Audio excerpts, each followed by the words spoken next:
Hello बच्चों, आज की क्लास में हम डिस्कस कर रहे हैं हमारी क्लास 10th की मैथ्स की वर्कशीट 4 और आज का हमारा टॉपिक त्रिभुज।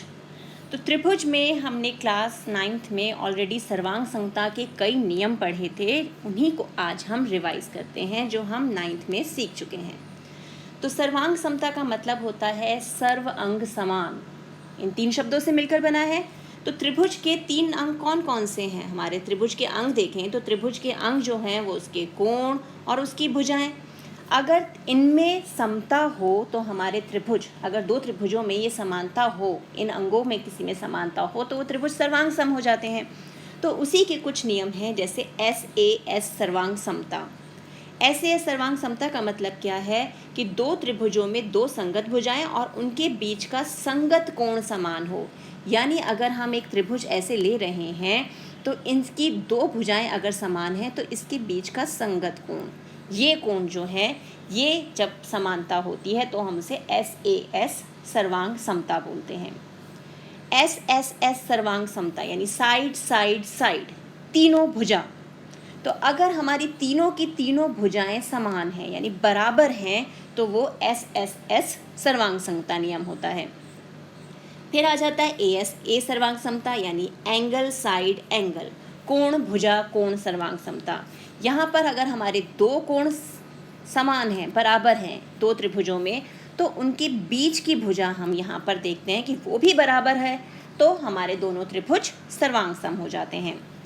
RHS सर्वांग समता ये हम अप्लाई करते हैं हमारे समकोण त्रिभुज में, क्योंकि वहाँ पर 2 समकोण त्रिभुज हम कंपेयर करते हैं।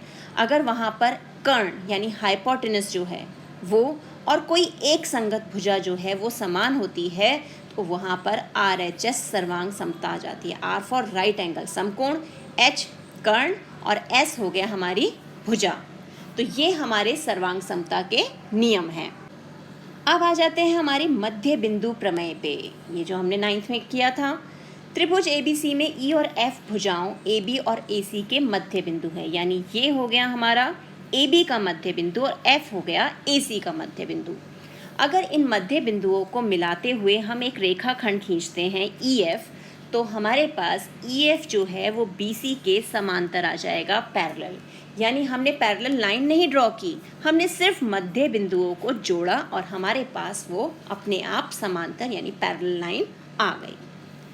अब आते हैं समकोण त्रिभुज। तो किसी समकोण त्रिभुज में कर्ण सबसे लंबी भुजा होती है। तो हमारा समकोण त्रिभुज जो भी होगा उसमें कर्ण कौन सा होता है? जो 90 डिग्री कोण के बिल्कुल सम्मुख अपोजिट भुजा होती है, वो होता है हमारा कर्ण। तो कर्ण जो है वो सबसे लंबी साइड होती है। अब आ जाते हैं हमारी एक और प्रमेय पे। त्रिभुज PQR में PT माध्यिका है। माध्यिका क्या होती है? माध्यिका होती है एक ऐसा रेखाखंड जो शीर्ष को उसकी सम्मुख भुजा के मध्य बिंदु से जोड़ती है। तो T जो है वो मध्य बिंदु है और PT हो गई हमारी माध्यिका। तो इसका मतलब QT और RT बराबर हो गए, क्योंकि दोनों मध्य बिंदु है, T उन्हें बराबर बराबर भागों में बांट रहा है। तो T जो है वो भुजा QR का मध्य बिंदु है। तो किसी त्रिभुज की माध्यिका उस त्रिभुज को 2 समान क्षेत्रफल वाले त्रिभुजों में बांटती है। यानी ये जो 2 त्रिभुज बन गए हमारे पास, इसका क्षेत्रफल और ये क्षेत्रफल, ये दोनों क्षेत्रफल बेटा बराबर होंगे। यानी यदि PT माध्यिका है तो area of triangle PQT is equal to area of triangle PRT। दोनों ही त्रिभुजों के क्षेत्रफल बराबर हो गए। अब आते हैं 2 आकृतियां सर्वांग सम है यदि उनका आकार और माप समान है। तो अभी हम त्रिभुजों की बात कर रहे थे, अगर हम नॉर्मल आकृतियां भी देखें कि वो बराबर कब होंगी, 2 चीज़ें बराबर कब होंगी? जब उनके आकार एक जैसे होंगे और उनका जो माप है यानी मेज़रमेंट जो है वो भी बराबर हो। अगर हम सिर्फ सर्कल की बात करें, एक सर्कल ये हो गया, इसी के लिए इसी के जैसा बराबर सर्कल हमें एक और लेना है, तो हम क्या करेंगे? आकृति भी सेम रखेंगे और उसकी त्रिज्या जो है वो भी सेम रखेंगे। यानी हमने आकार को भी सेम रखा और माप को भी सेम रखा। किसी त्रिभुज में समान कोणों की सम्मुख भुजाएं समान होती हैं। अब अगर हमारा कोई त्रिभुज है तो इसमें अगर ये कोण दोनों बराबर हैं तो इनके सम्मुख भुजाएं, ये भुजा और ये भुजा भी आपस में बराबर होंगी। और इसका अपोजिट देखें तो किसी त्रिभुज में समान भुजाओं के सम्मुख कोण समान होते हैं, यानी अगर भुजाएं बराबर हैं तो इसके सम्मुख ये कोण, इसके सम्मुख ये कोण, ये दोनों कोण भी आपस में बराबर होंगे। अब आ जाते हैं त्रिभुज के क्षेत्रफल पे। तो ये तो हमें फॉर्मूला पता है, त्रिभुज का क्षेत्रफल बराबर 1/2 गुणा आधार गुणा लंब, लंब यानी हमारी ऊंचाई ये, और ऊंचाई जो है वो हमारी 90 डिग्री के एंगल पे होती है, इसलिए हम उसे लंब बोलते हैं। तो 1/2 गुणा आधार और ये हो गई हमारी ऊंचाई। अब है जो हमने सीखा, रिवाइज किया, उसको ट्राई करने का टाइम। सर्वांग सम आकृतियां समान डैश और समान डैश की होती हैं। तो अभी हमने देखा क्या क्या समान होना चाहिए, उनका आकार समान होना चाहिए और उनका माप जो है वो समान होना चाहिए।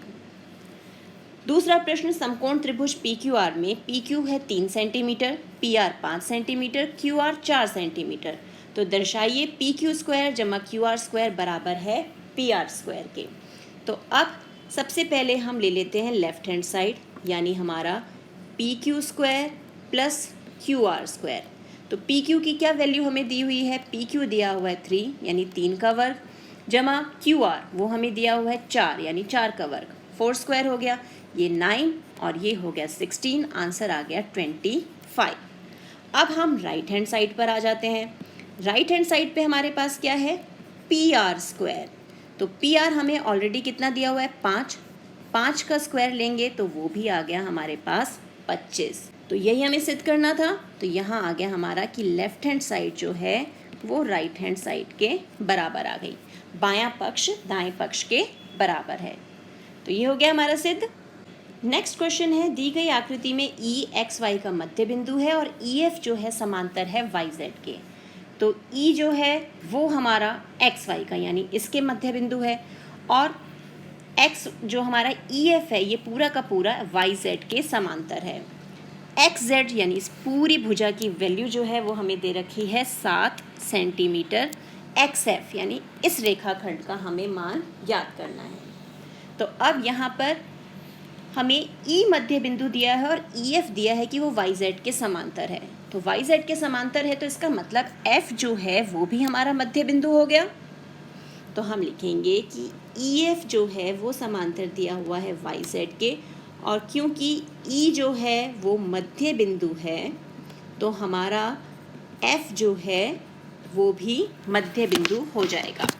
इसलिए F भुजा XZ का मध्य बिंदु है, और जब XZ का मध्य बिंदु हमारा F हो गया तो यानी F जो है वो इसे 2 बराबर भागों में बांट रहा है। XZ का पूरा मान 7 सेंटीमीटर है, हमें चाहिए XF, तो XF हो जाएगा हमारे XZ का आधा, यानी 1/2 गुणा 7, और इसको हल करके हमें मान मिल गया 3.5। ये हमें वैल्यू दी हुई है तो 3.5 सेंटीमीटर वैल्यू आ गई। हो गया ये भी हल। नेक्स्ट क्वेश्चन है, माध्यिका को परिभाषित कीजिए। यानी अभी हमने माध्यिका देखी थी ना, उसकी परिभाषा। तो परिभाषा क्या होगी, किसी त्रिभुज में शीर्ष को सम्मुख भुजा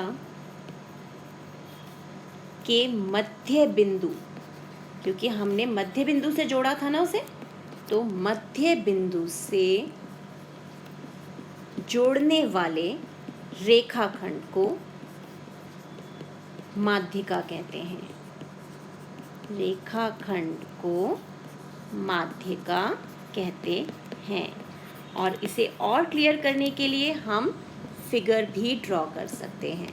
तो यहाँ पर हम इसका चित्र भी बना देते हैं। जैसे ये हमने एक त्रिभुज बना दिया ABC, ये है हमारा शीर्ष, ये BC का मध्य बिंदु है D, और इसे हमने ज्वाइन कर दिया। तो AD जो है ये हमारी माध्यिका है। यहाँ पर हो गया हल। तो अब इन सभी कॉन्सेप्ट्स की अच्छे से रिवीजन कीजिए, प्रैक्टिस कीजिए। मिलते हैं एक और वीडियो में, तब तक keep practicing and enjoy maths.